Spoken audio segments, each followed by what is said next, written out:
But here we go. We're diving into our next matchup. It's going to be a PvP, and spawning in the top left-hand corner of Hardland, we have our South Korean Protoss player. The Blue Protoss representing Dragon Kai Z Gaming is actually on the team. It is herO.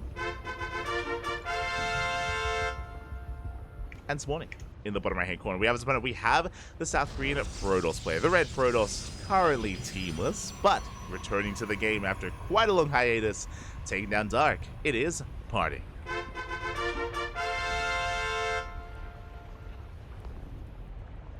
SG Child Prodigy. Laffy, oh my. Leah Russia, where have you been? Those wondering, Leah Russia, he's, I would say what? The best player in all of Singapore? The best player in Singapore, Papi. Let's go. Protoss. Come back to us, Papi. Come back.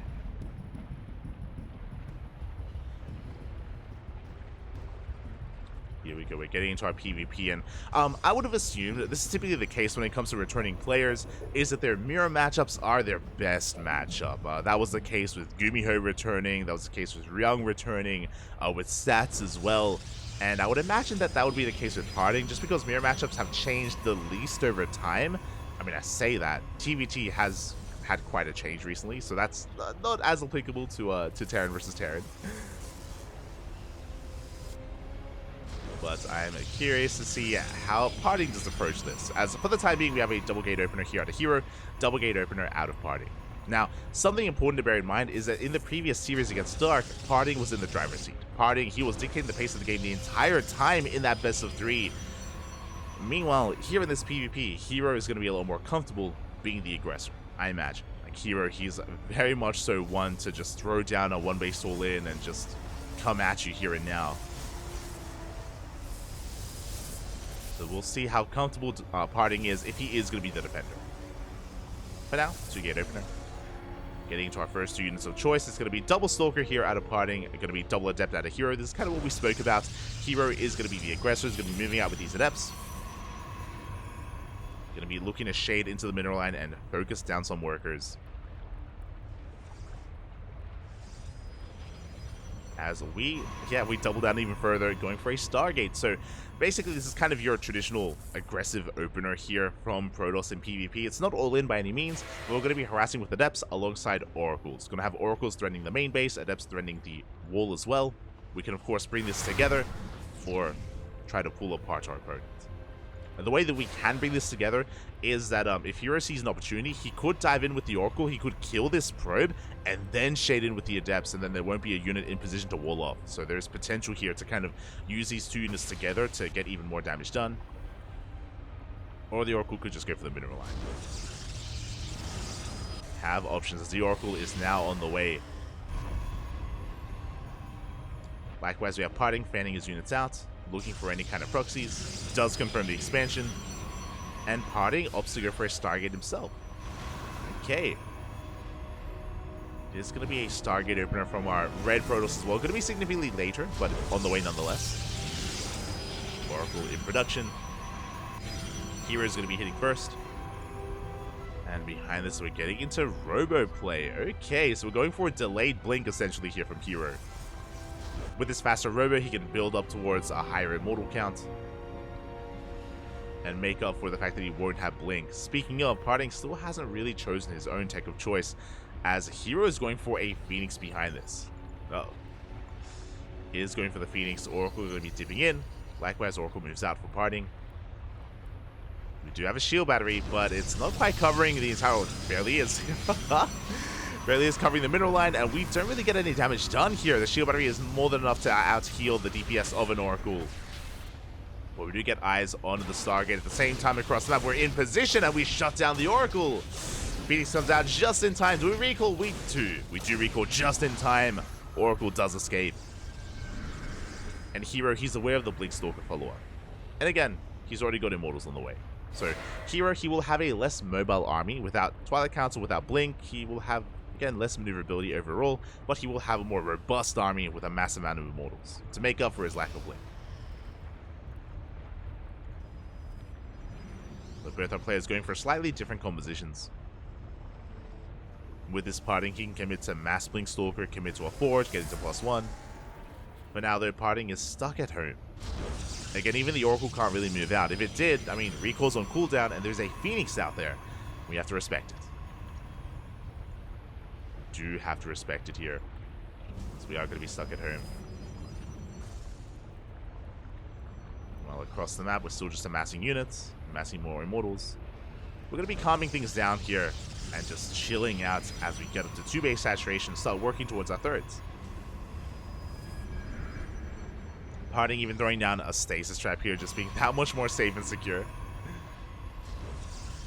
Oh, as we do have that Forge on the way. So typically the PvP, because this Forge is so late, this shouldn't be Blink, this should be Charge. Just to, again, not be stuck behind keeping up with our opponent, but kind of get ahead of them and get into a more, again, well-rounded composition. Gateway's going to be on the way. Behind this, more Blink Stalkers are amassing. And PartinG, he's getting ready for his expansion, getting ready for his third. As he throws down that pylon. Meanwhile, herO just doubling down on his production here, getting up to 4 gateways. Oh, I assumed this would be Charge, but we go for the other one. It's going to be Glaive Adepts. Let's go. This is looking like a 2-base all-in. So, Glaives, as you can imagine, doesn't scale well, and yeah, there's a gateway explosion. So it's going to be a 2-base all-in out of herO. This doesn't scale well into the late game, but Adepts do a great job at diving on top of the army and soaking a lot of damage. They take a lot of Stalker hits, a lot of Immortal hits. They can tank quite a bit. Meanwhile, here we go. PartinG does have Blink. He's going to dive into the main. Does have vision.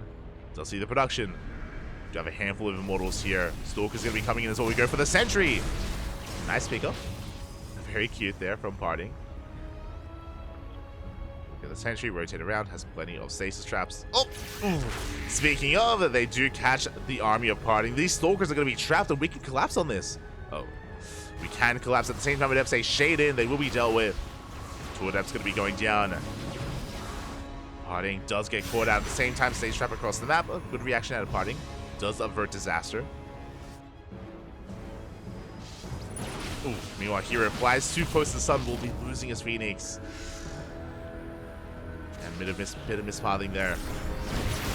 Stage trap is going to be triggered. We dive on top of the armor. We have 4 Immortals. Oh my god. And speaking of Adepts, they are shading across the map. Adepts towards the left-hand side, Immortals towards the right. PartinG is aware. He does catch the Adepts, though. Be able to dive on top of them. The Oracle is going to get shut down, but again, PartinG is invested into a 3rd base, into his economy. herO has not. herO is 2-base all-in. We are going to be pushing. With what army? We have 4 Immortals. We have 17 Adepts. Almost as many Adepts as there are Stalkers for PartinG. Plus those Immortals. So we got another big warp in behind this. Charge is on the way, but it's not going to finish in time.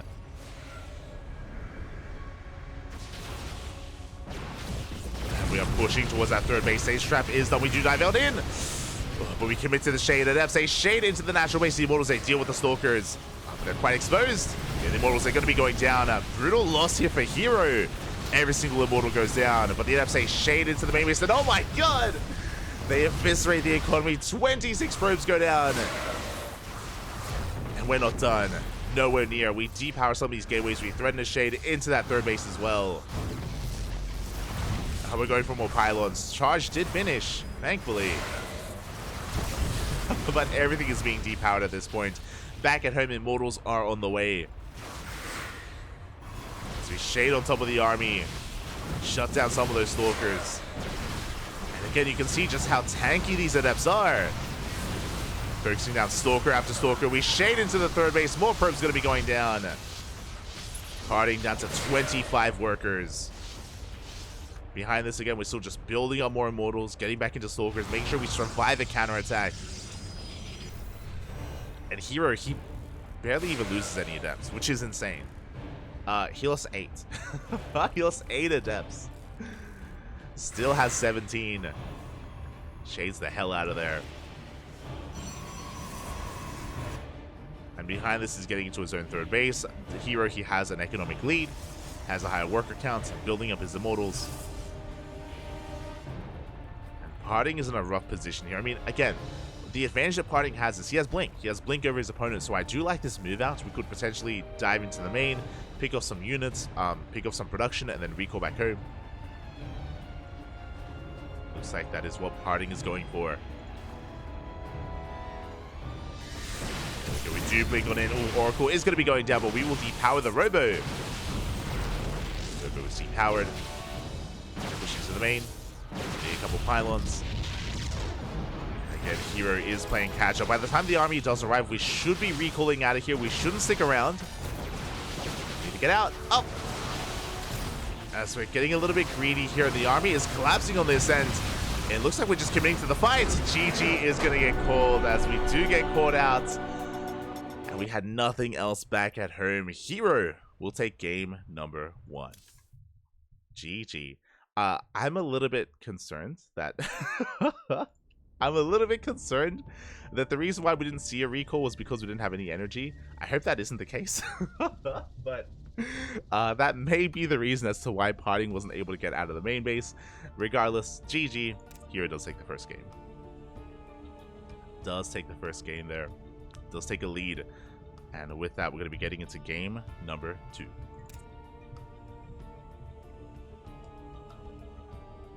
Yeah, I'm assuming that the reason why he didn't, because I'm pretty sure the entire plan, when you go for a dive like that, you do plan on recalling.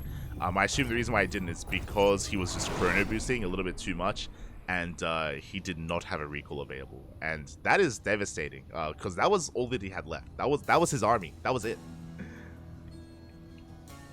I'm making that assumption. As spawning in the top left-hand corner, we have our South Korean Protoss player, the Red Protoss, representing himself, having a bit of a harder time here in this PvP, but looking to fight back, looking to force that ace match. It is PartinG. And spawning in the bottom right-hand corner, we have his opponent. We have the South Korean Protoss, the blue Protoss player representing CranKy Gaming. It is herO.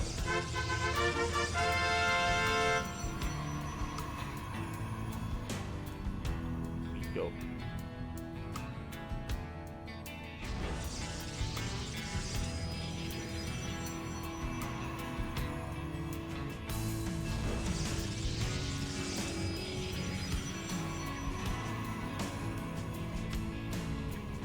PartinG playing this game during a 120. Oh god.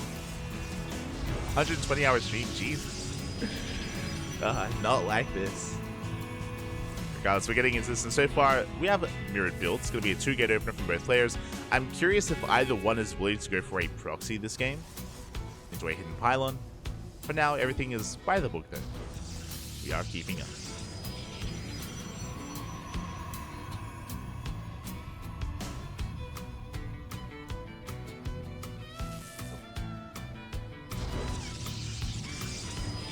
The probe is going to be forced back. Back at home, second pylon has been thrown down, so no proxies. Both pylons are in the main bases for both herO and PartinG. And when it comes to that previous game, again, it was just unfortunate that PartinG got caught out a little bit. It did look like PartinG wasn't able to recognize that herO was going for a 2-base all-in. Remember, PartinG, he was investing into a 3rd base, he was probing on up, he was investing into charge, he was working on a bunch of next steps. He was not quite ready for not just the all-in, but the composition as well, the mass flavor depths. It looked like did catch PartinG off guard, and yeah, as a result, herO did snowball out of control.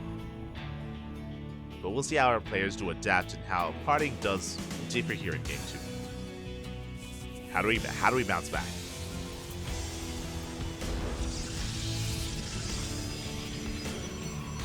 Now herO just going to be throwing down a pylon, just going to be getting an eye on the first 2 units of his opponent. Is going to be Stalker Sentry. Across the map, PartinG going to be delaying that expansion here. We're going for a Robo opener. herO. We are going not for a 2-base all-in. We're going for a 1-base all-in. 3 gateways. We have a Robo. We should be getting a Warp Prism into Immortals, and we're going to be amassing nothing but Blink Stalkers, or regular Stalkers, my apologies, as herO is going to be sending it across the map, and PartinG is expanding. PartinG is going for an economic opener. Now, thankfully, he does go for a Sentry. With a Sentry comes a Hallucination, so PartinG, he will scout, he will confirm the all-in. He should, at least. No! Oh my god, PartinG! He should confirm, but the Stalkers are in position. They're going to be zoning this away. But one shot away from bringing this down. Onomas, and it looks like we will barely get in. Sentry comes into flank, but it looks like we should get eyes on the Robo. And ideally, yeah, the third gateway as well. That was almost disastrous. Behind this, we see PartinG going for a Twilight Council. hero's going to be feeling pretty good about this. He sees the expansion and the Twilight Council delayed room. Am I crazy? I thought I saw a Robo on the way. Gateway, not a Robo. PartinG, he should have seen everything he needed to recognize the all-in. Without a Robo, this is going to be a difficult defense. Oh boy, herO is going to be pushing. We're going to have a decent gateway count. We have one shield battery on the low ground. One shield battery may not be enough. We may need a shield battery in the main as well, because we can blink in. Or we can, sorry, drop in with that prism. Yeah, here we go. We have 2 more shield batteries on the way, but these are late shield batteries here for PartinG.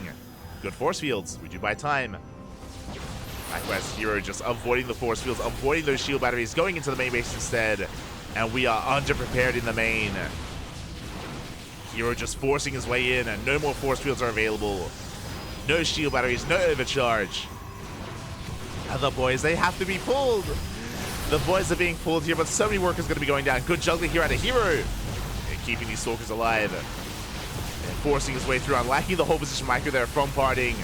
Does bring down a couple of Stalkers, but there's just far too much here, and herO snowballing out of control. He gets 14 probe kills, gets on top of the army, gets on top of the production, and again PartinG was just not prepared. GG gets called. herO will take the series 2-0. GG. GG, well played. My condolences to PartinG, but again, he was able to scout what was happening, was able to confirm. Unfortunately, it took a little bit too long to piece together the potential of a dive into the main. In PvP, when you're up against a one-base all-in like this, when you're the defending player, you need a shield battery in your main base. You need it preemptively in your main because of that situation, because of that scenario. Because with that Warp Prism, you can bypass that natural, you can bypass all those shield batteries and head into the main base. And if you're not ready for it, then things can very quickly swing in favor of the aggressing player. And yeah, PartinG was just a little bit too late recognizing that and getting ready for that. Again, part of me would say that, you know, maybe it's a bit of inexperience in kind of the modern PvP. PartinG just recently coming back to the game. Other people are saying that PartinG was like doing like a 120-hour stream or something. So maybe some other reasons for it, but I'm sure the next time PartinG plays against a build like that or an all-in like that, he'll be getting ready in the main base. One of those things where we learn from these games, and I'm sure we'll have a more robust response next time. GG, well played though. Solid run here out of PartinG, I must say. Sure, he may not have brought down herO, but herO is the best Protoss player in Korea, and even though he didn't bring down herO, he took down Dark. That is impressive. Dark is typically the favored player in these tournaments. He's typically the Zerg player to go far in ESL Open Cup Americas and go for a semis or a finals or even just a championship run. So very impressive from PartinG, and I'm sure herO is even a little bit happy about it. I'm sure herO's like, thank you, Papi, thank you for killing him. I didn't want to play against Dark. So an impressive run nonetheless from PartinG, and herO will be advancing on into the quarterfinals. Now, as he advances on, we have into the semifinals. As herO advances on, we have another quarterfinals match. We have another best of 3. Quite a different one, though. Quite a different one. We're going to be diving into a TVZ between Byun and Raynor.